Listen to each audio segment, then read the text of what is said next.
ಮಲ್ಲಿಗೆಮಾಡು ಚಾನಲ್ಗೆ ಸ್ವಾಗತ. ಇವತ್ತು ಹೊಸದೊಂದು ರೆಸಿಪಿಯನ್ನು ನೋಡೋಣ. ಅದೇ ರೀತಿ ಹೊಸದಾಗಿ ನನ್ನ ಚಾನಲನ್ನು ನೋಡ್ತಿರೋರು ಸಬ್ಸ್ಕ್ರೈಬ್ ಮಾಡಿ, ಸಬ್ಸ್ಕ್ರೈಬ್ ಮಾಡದೇ ಇರುವವರು ಸಬ್ಸ್ಕ್ರೈಬ್ ಮಾಡಿ, ಹತ್ತಿರದಲ್ಲಿ ಬರುವಂತಹ ಬೆಲ್ ಬಟನ್ ಅನ್ನು ಒತ್ತಿ, ಆಗ ನಾನು ಮಾಡಿರುವಂಥ ವಿಡಿಯೋಗಳು ನೇರವಾಗಿ ನಿಮ್ಮನ್ನು ತಲುಪ್ತದೆ. ಅದೇ ರೀತಿ ಲೈಕ್ ಮಾಡಿ, ಶೇರ್ ಮಾಡಿ, ಸಬ್ಸ್ಕ್ರೈಬ್ ಮಾಡಿ.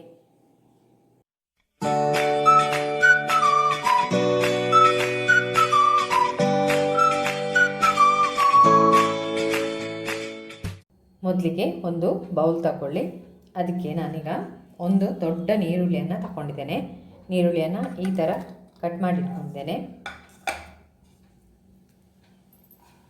ಉದ್ದುದ್ದಕ್ಕೆ ಇದನ್ನು ಸ್ವಲ್ಪ ಕೈಯಲ್ಲಿ ಬಿಡಿಸ್ಕೊಳ್ಳಿ.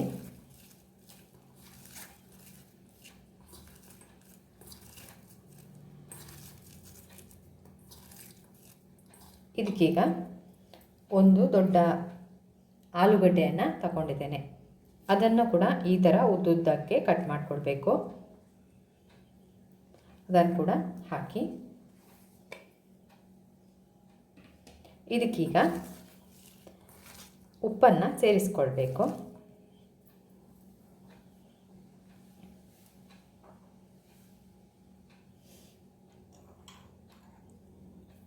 ಒಂದು ದೊಡ್ಡ ಸ್ಪೂನ್ ಉಪ್ಪನ್ನು ಹಾಕ್ಕೊಳ್ಳಿ.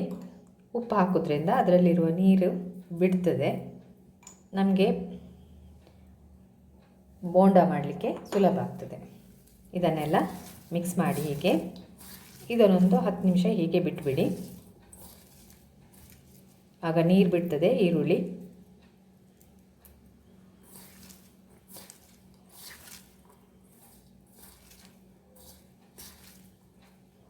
ಇದನ್ನು ಹೀಗೆ ಮುಚ್ಚಿಟ್ಟು ಒಂದು 10 ನಿಮಿಷ ಬಿಟ್ಬಿಡಿ.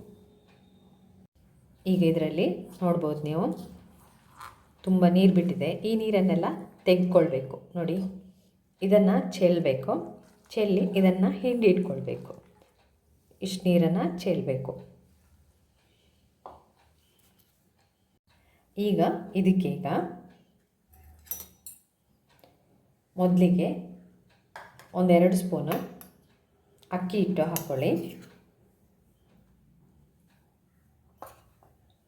2 ಸ್ಪೂನ್ ಅಕ್ಕಿ ಹಿಟ್ಟು ಹಾಕಿ, ಆಮೇಲೆ 1-2 ಸ್ಪೂನು ಕಡಲೆ ಹಿಟ್ಟು. ಫಸ್ಟ್ ಸ್ವಲ್ಪ ಹಾಕಿ ನೋಡಿ, ಮತ್ತು ಬೇಕಾದರೆ ಪುನಃ ಹಾಕ್ಕೊಳ್ಬೋದು, ಸೇರಿಸ್ಕೊಳ್ಬೋದು. ಈಗ ಇದಕ್ಕೆ ಸ್ವಲ್ಪ ಚಿಲ್ಲಿ ಫ್ಲೇಕ್ಸ್, ಸ್ವಲ್ಪ ಖಾರಕ್ಕೆ ಹಾಕ್ಕೊಳ್ಳಿ. ಆಮೇಲೆ ಸ್ವಲ್ಪ ಕೊತ್ತಂಬರಿ ಸೊಪ್ಪು ಮತ್ತು ಕರಿಬೇವು ಸೊಪ್ಪು ಹಾಕಿ ಸ್ವಲ್ಪ ಚೆನ್ನಾಗಿ ಮಿಕ್ಸ್ ಮಾಡಿ.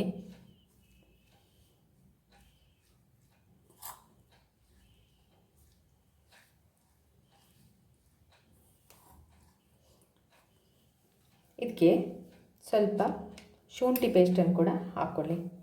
ಸ್ವಲ್ಪ ಟೇಸ್ಟ್ ಆಗ್ತದೆ ಶುಂಠಿ ಪೇಸ್ಟ್.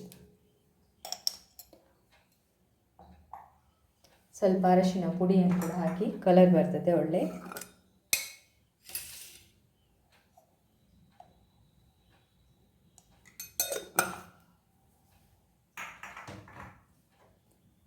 ಸ್ವಲ್ಪ ಕೆಂಪು ಮೆಣಸಿನ ಪುಡಿ,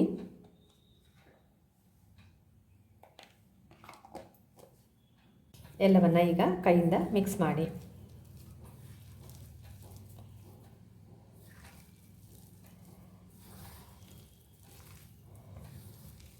ಇದಕ್ಕೆ ಸ್ವಲ್ಪ ಕಡಲೆ ಹಿಟ್ಟನ್ನು ಸ್ವಲ್ಪ ಹಾಕ್ಕೊಳ್ಳಿ. ನೀರುಳ್ಳಿ ಕಾಣ್ತಿದೆ.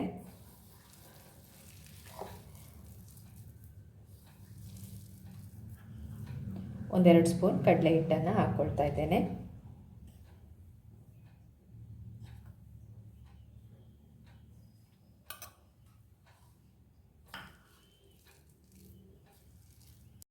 ಬಿಸಿ ಎಣ್ಣೆಯನ್ನು 1-2 ಸ್ಪೂನು ಹಾಕ್ಕೊಳ್ಳಿ. ಎಲ್ಲವನ್ನು ಮಿಕ್ಸ್ ಮಾಡಿ, ಕೈ ಹಾಕಬೇಡಿ.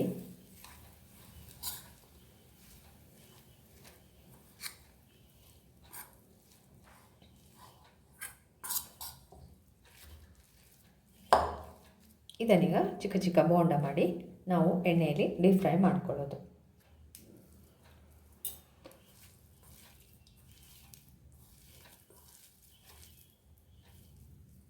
ಈ ಥರ ಮಾಡ್ಕೊಳ್ಳಿ.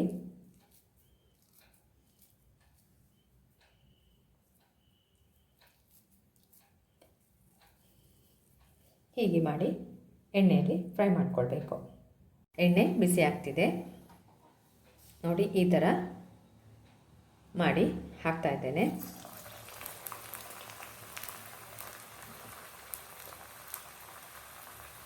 ಚಿಕ್ಕ ಚಿಕ್ಕ ಬೋಂಡ ಮಾಡಿ, ಇಲ್ಲಾಂದರೆ ನಿಮಗೆ ಎಷ್ಟು ದೊಡ್ಡ ಬೇಕು ಬೋಂಡ ಅಷ್ಟು ದೊಡ್ಡ ಮಾಡಿ ಹಾಕ್ಬೋದು.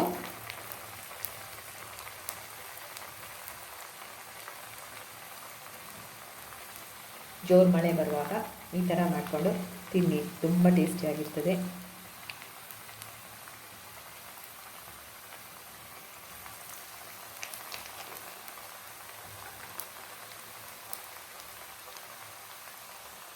ಮಗುಚಿ ಹಾಕಿ 2 ಕಡೆ ಕೂಡ ಬೇಯಿಸಿ ಬ್ರೌನ್ ಆಗೋವರೆಗೆ, ಅಂದರೆ ಒಳಗಡೆ ಬೇಯಬೇಕು. ಈರುಳ್ಳಿ ಎಲ್ಲ ಚೆನ್ನಾಗಿ ಕಾಣ್ತದೆ ನೋಡಿ. ಆಲೂಗಡ್ಡೆ ಕೂಡ ಬೇಯಬೇಕು, 2 ಕಡೆ ಕೂಡ ಬೇಯಿಸ್ಕೊಳ್ಬೇಕು. ಆಮೇಲೆ ಇದನ್ನು ತೆಗೆದು ಪ್ಲೇಟಿಗೆ ಹಾಕ್ಕೊಳ್ಳುವ.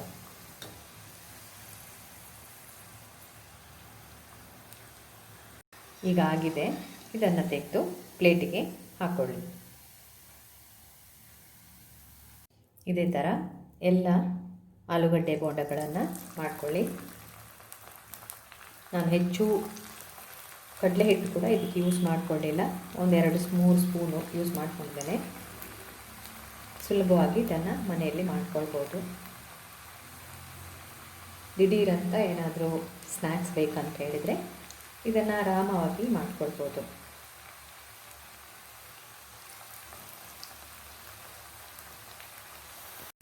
ಇದೇ ಥರ ಎಲ್ಲ ಆಲೂಗಡ್ಡೆ ಈರುಳ್ಳಿ ಬೋಂಡಗಳನ್ನು ಮಾಡ್ಕೊಳ್ಳಿ.